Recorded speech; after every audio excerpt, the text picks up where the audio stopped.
হেই, hello everyone, আমি সীমা। আমার আরও একটি নতুন ব্লগে তোমাদের সবাইকে স্বাগত। আজকের ব্লগটা একটু স্পেশাল আমার জন্য, because it's my birthday blog. রাত 12টা বাজা মাত্রই বুনু নিজে হাতে কেক বানিয়ে এনে সারপ্রাইজ দিয়ে দিল। কেকটা জাস্ট অসম ছিল খেতে। তারপর সব ফ্রেন্ডের উইশে রিপ্লাই, কল রিসিভ এসব করতে করতে মোটামুটি 1 আওয়ার কেটে গেল। তারপর ঘুম। বার্থডের দিন সারাদিন মোটামুটি বাড়িতেই ছিলাম। নিজের রুটিনের যা যা কাজ টাজ থাকে সেগুলো করে টিউশন পড়াচ্ছিলাম। স্টুডেন্ট একটা হ্যান্ড রিটেন নোট আর চকলেট নিয়ে এসেছিলো আমার জন্য। হঠাৎ দেখি আমার কয়েকজন ফ্রেন্ড আমার বাড়িতে হাজির, সাথে করে কেক, গিফট সব নিয়ে চলে এসেছিলো। তারপর আর কি, ওদের আনা কেকটা কাটলাম, সবাইকে একটু মিষ্টি মুখ করালাম মায়ের বানানো পায়েস আর লুচি দিয়ে। সেটার ক্লিপ নেওয়া হয়নি। তারপর ওদের সবাইকে নিয়ে চলে গেলাম একটা রেস্টুরেন্টে। সাথে আরও 2-3 জন ভাই বোনকেও ডেকেছিলাম। ওখানে গিয়ে ওদের পছন্দ মতো অর্ডার করা হলো। কেউ নিল বিরিয়ানি, কেউ আবার চাউমিন, আবার কেউ এগ রোল সাথে চা। এসব দিয়ে ওরা ডিনার করলো। সেগুলো বেশ তাড়াতাড়ি সার্ভও করা হয়ে গেল। ফুড কোয়ালিটি মোটামুটি ভালোই ছিল।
পিঙ্কেল পিঙ্কেল, ভালো ভালো।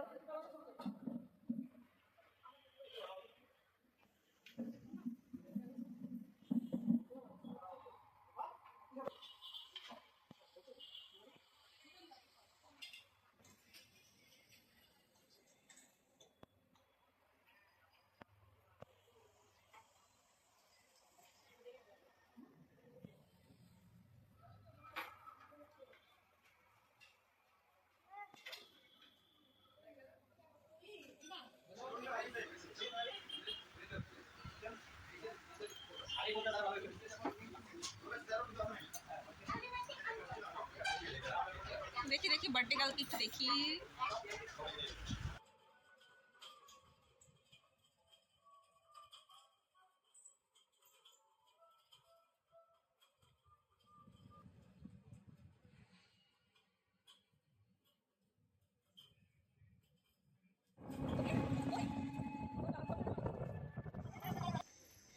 তো এভাবে করেই 29 মার্চ শেষ হয়ে গেল। সারাদিন এদিক ওদিক দৌড়াদৌড়ি, সমস্ত রকম যা যা ছিল কাজ কর্ম সব কমপ্লিট করে ফাইনালি অনেক হাসি মজা আড্ডা সব কমপ্লিট। একদম A to Z যতটা পেরেছি সবার সাথে এনজয় করে ফাইনালি আমার দিনটা শেষ করলাম। তো আজকের মতো এই পর্যন্তই। দেখা হচ্ছে পরবর্তীকালে নতুন কোনো ভিডিও নিয়ে। চলো টাটা, বাই বাই।